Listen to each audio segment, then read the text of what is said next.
யாருடைய உள்ளத்தோர் பேறு பெற்றோர்? ஏழையரின் உள்ளத்தோர்.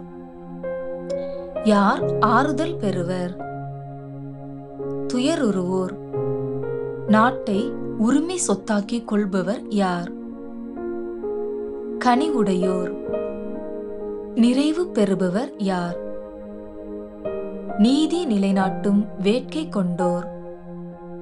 யார் கடவுளை காண்பர்? தூய்மையான உள்ளத்தோர்.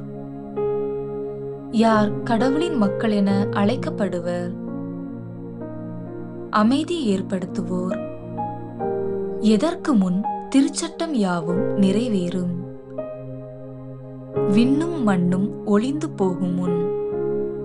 தம் சகோதரனையோ சகோதரியையோ முட்டாளே என்பவர் எதற்கு ஆளாவர்? தலைமைச் சங்க தீர்ப்புக்கு.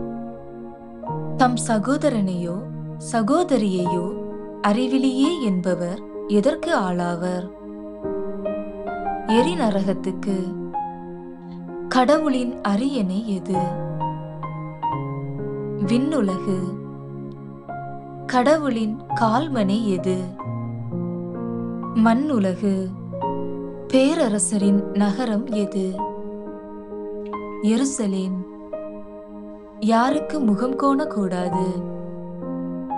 கடன் வாங்க விரும்புகிறவர்களுக்கு. யாருக்காக இறைவனிடம் வேண்ட வேண்டும்?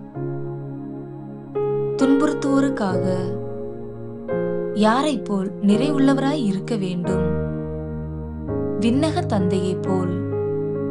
இயேசு மலைமேல் அமர்ந்து கற்பித்தவை எவ்வாறு அறியப்படுகின்றது?